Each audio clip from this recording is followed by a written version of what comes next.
looks different, doesn't it?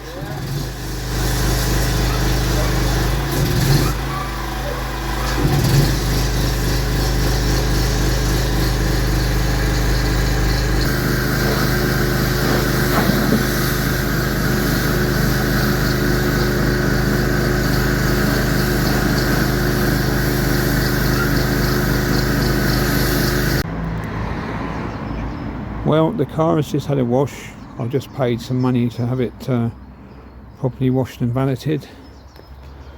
So it's looking a lot cleaner than it was. New shadows and things, but yeah. It was a bit dirty before, but now it looks right. So there we go.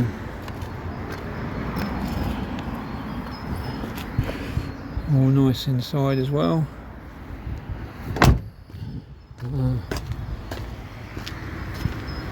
Let's have a look from around here. The sun's out, so it's not making it easy to film, but wow, that looks good, doesn't it? Looks very nice in the sun. So it's had a wash. I'm going to try and fire the engine up in a minute, and we'll have a proper look at it. I've not showed you the dashboard properly yet either, so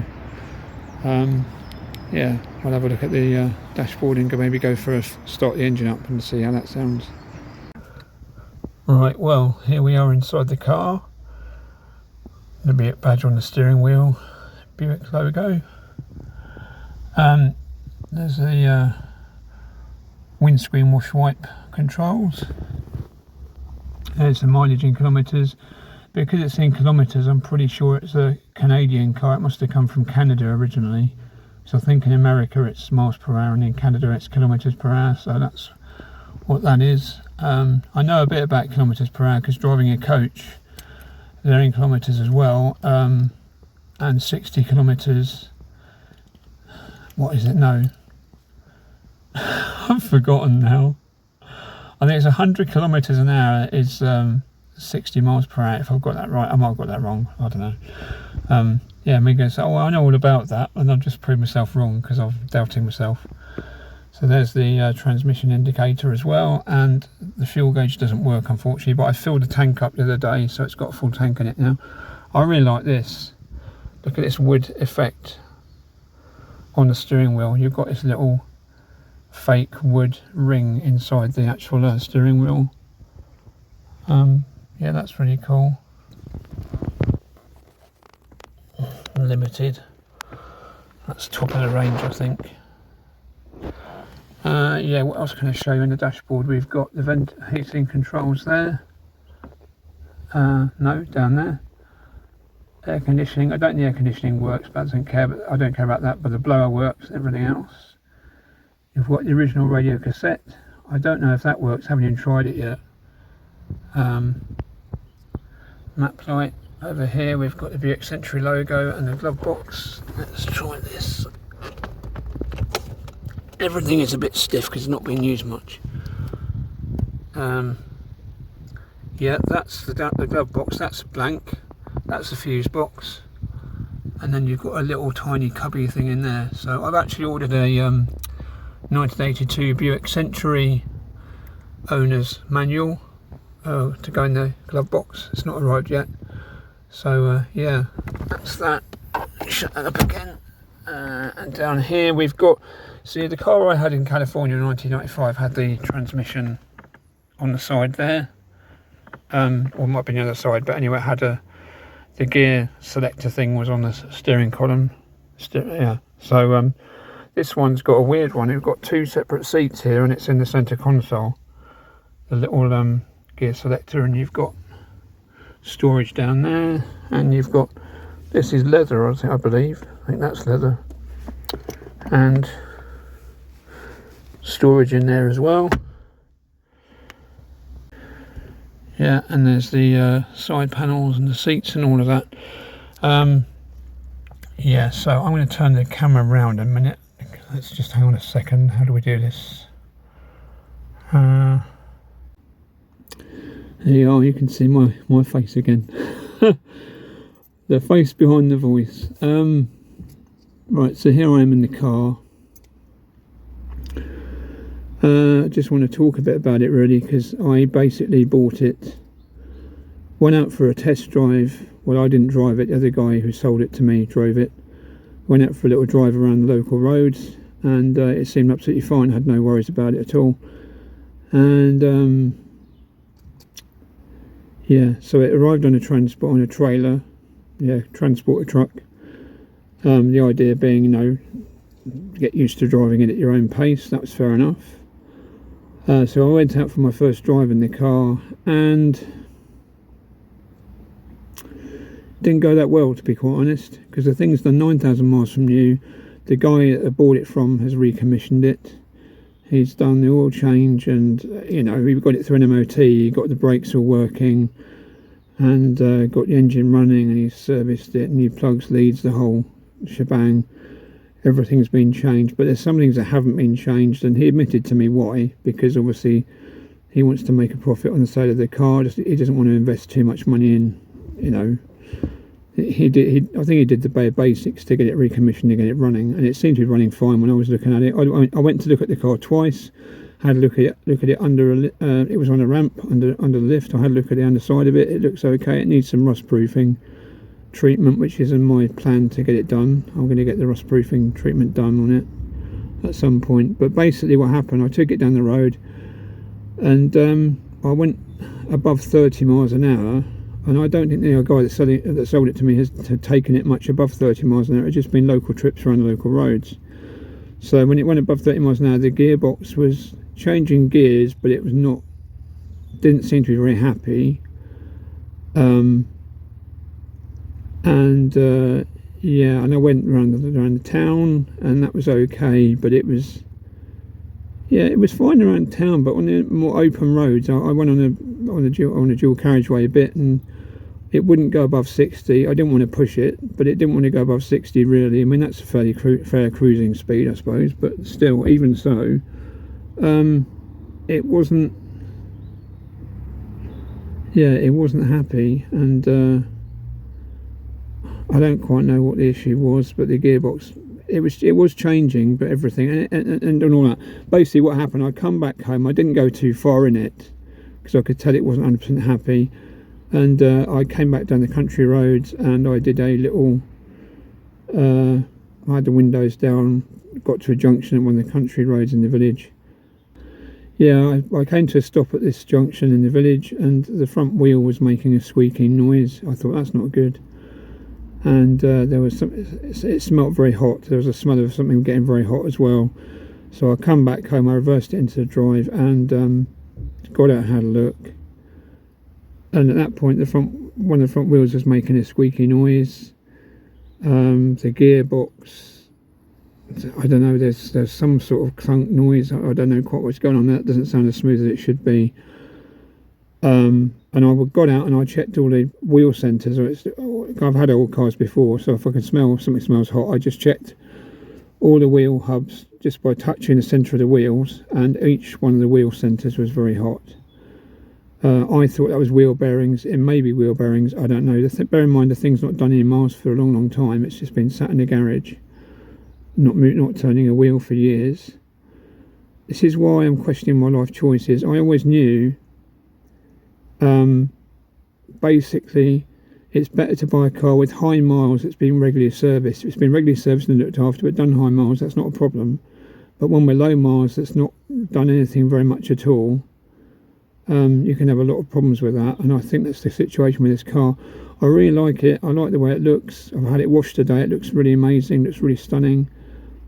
I really like the car. I like the inside. It's comfortable. It's really nice. But yeah, I phoned the guy I bought it from, and he was surprised to hear that. It's not his fault. He did, as far as he knew, it was all fine. But he reckons it might be the brakes sticking on.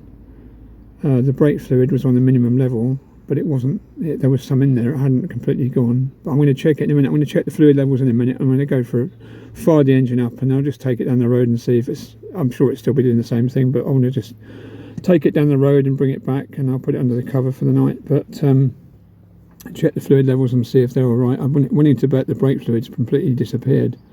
I bet there's no brake fluid in it. I don't know. I'm sort of yeah, I'm a bit disappointed to be honest. I'm really questioning my life choice. I think all the cars I looked at, why did I buy this one? I really liked it, that's why. And I didn't know that it had a problem.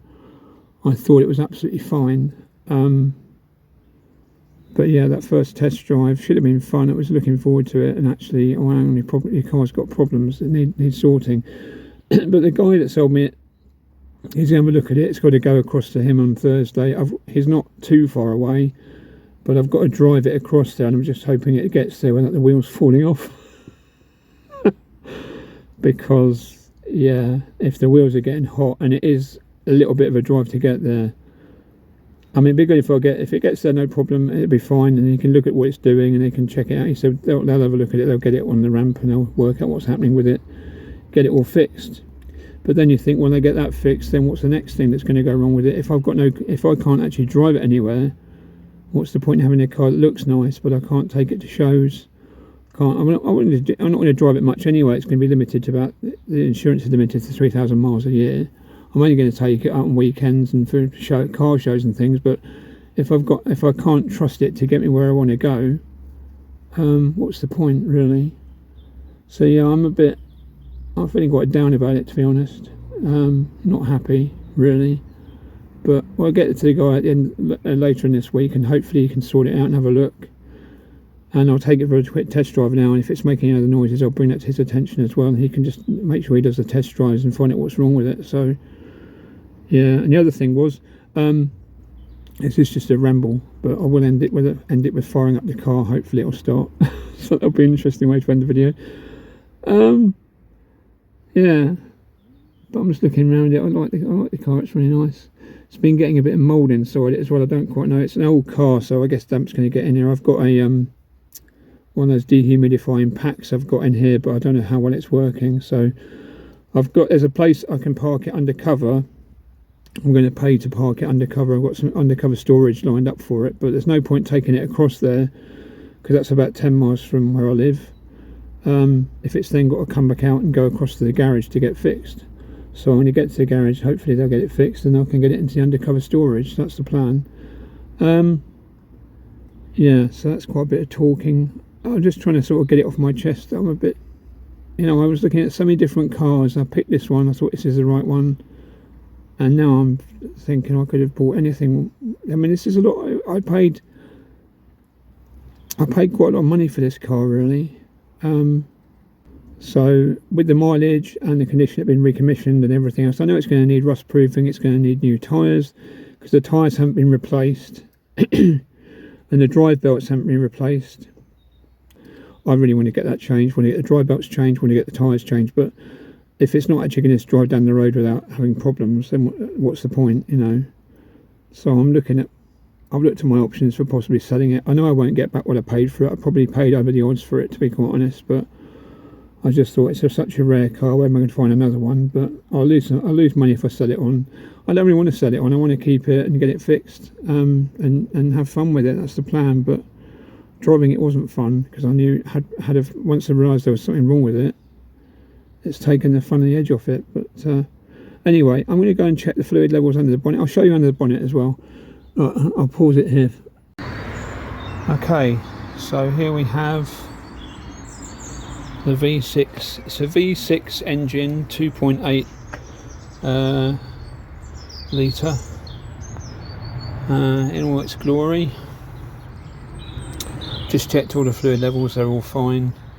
There's annoying things. I'll tell you one annoying thing about this car. It's got this, and I'll show you what it says.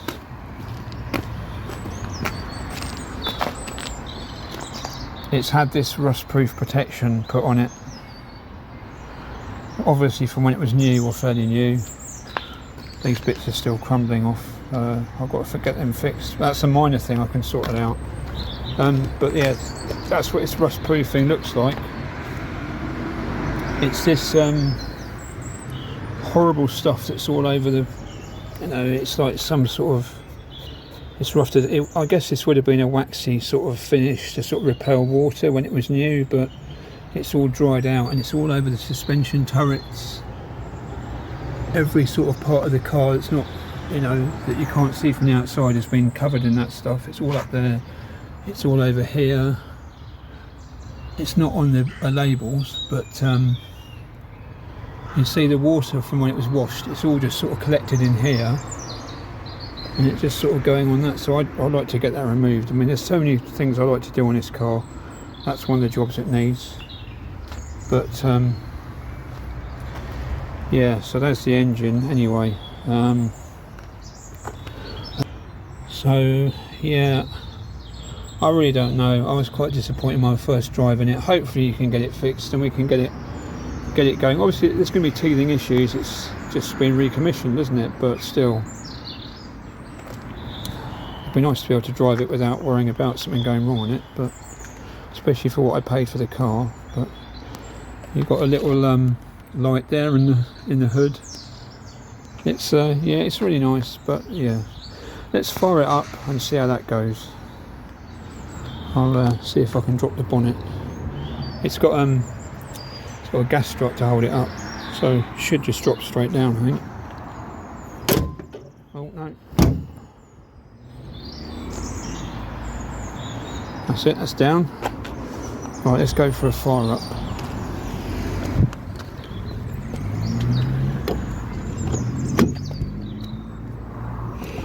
Yeah, there's some mould getting in into this inside. I don't know, little bits down there and stuff. So I need to get it into dry storage, really.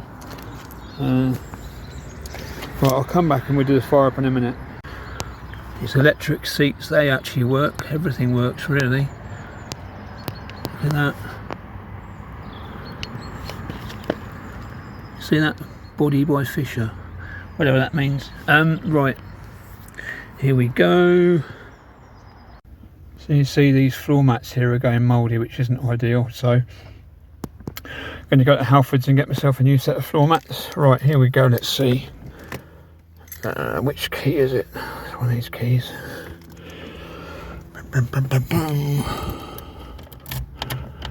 That's it. Right, let's have a go. I think you just give it a little bit of a welly.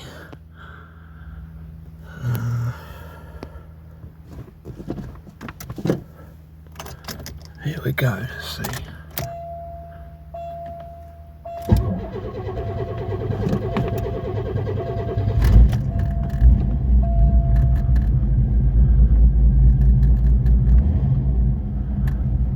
Shouldn't really accelerate it when it's cold, should you?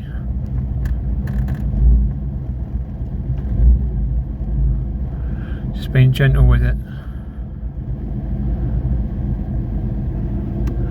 Clock's come on. Should we try the radio?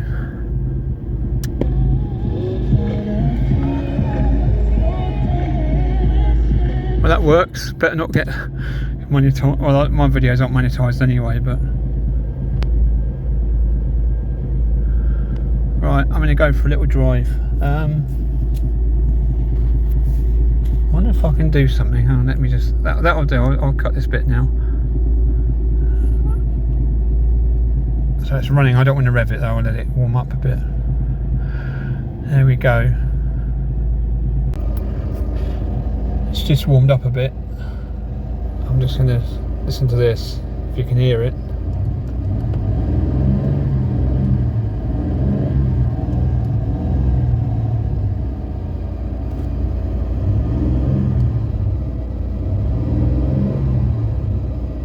It's a nice sounding car, isn't it? Yeah. Just found a new feature. I didn't know this was there. Look, I found the cigarette lighter. That's where the cigarette lighter and where the ashtray is. Right, I'm going to go for a drive now. I won't be videoing that because it's enough. I've got to concentrate what I'm doing. Well, I've just been out for a drive in it. It seems alright to me. Let's just have a check. That's not hot. That is not hot this time. The engine smells a bit warm, but that's just warm. That's not hot.